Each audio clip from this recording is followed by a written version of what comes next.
Hello guys, and welcome back to yet another video. Welcome to day 3 of the self-control series, and today we are going to be reflecting on Proverbs 13 verse 3 when it says, "Whoever guards his mouth preserves his life.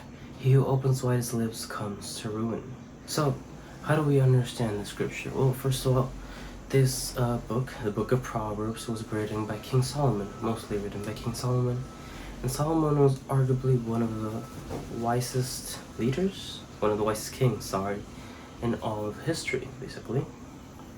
I say arguably because Solomon, while being very wise, he also did some very foolish things, but we are human after all. But yes, in this book you will find that Solomon wrote a lot of instructions about wisdom that apply to everyone. To children, to teenagers, young adults, parents, everyone. And this one specifically is no different. Here Solomon is trying to warn us of the dangers of speaking out of place, of speaking without knowing, of speaking foolishly. And that is something very, very dangerous, because nowadays speaking out of place is one of the reasons why so many marriages don't work, why so many friendships break apart, why so many things go wrong within the world of politics, and many, many more. Now, what does this say about self-control? Well, clearly we're being told here to have control over what comes out of here, over what we say, because it is very dangerous. Proverbs mentions what comes out of here a lot. It says that the words that come out of the mouth can heal, but it warns us carefully many, many times to be careful of speaking foolishly.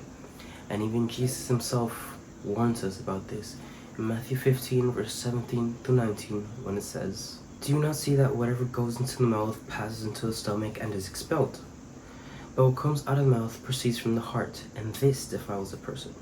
For out of the heart comes evil thoughts, murder, adultery, sexual immorality, theft, false witness, and slander."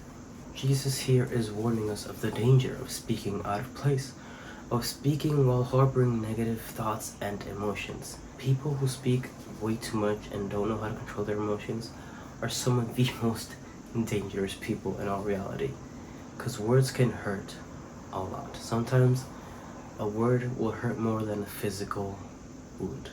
Now, very important, how do we apply this in our lives? Well, I would say that there's two very important things when it comes to this.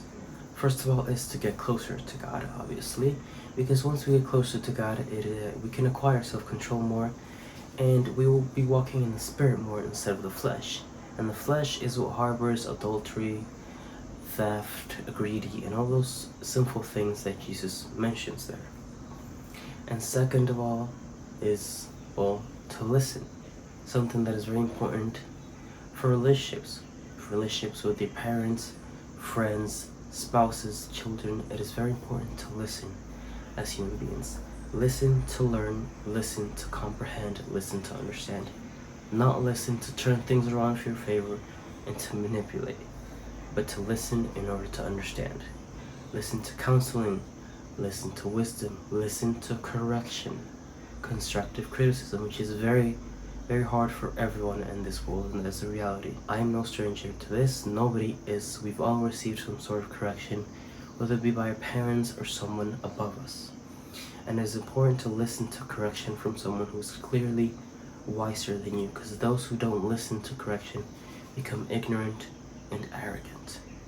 And that is the opposite of wisdom. Those who are arrogant, even if they are academically intelligent, those who are arrogant do not have wisdom, because intelligence and wisdom aren't always the same.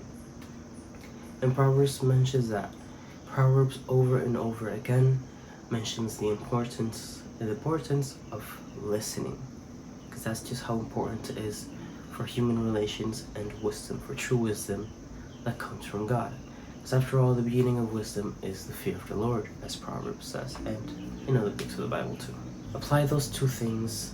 Memorize this verse, memorize some other verses in Proverbs about listening, about correction. Proverbs is truly an amazing place for you to start on your walk trying to be wiser with God, because God is true wisdom.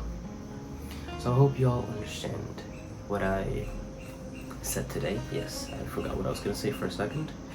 If there's anything else that you feel like you need to do in order to apply this, then do it. Remember that this third question, how do we apply this, is also a homework for you guys as it is for me. We all need to do different things in order to apply certain verses in our lives. So hope you all enjoyed this, hope you all understood this, hope that God spoke to you. See you on the next one. God bless you all.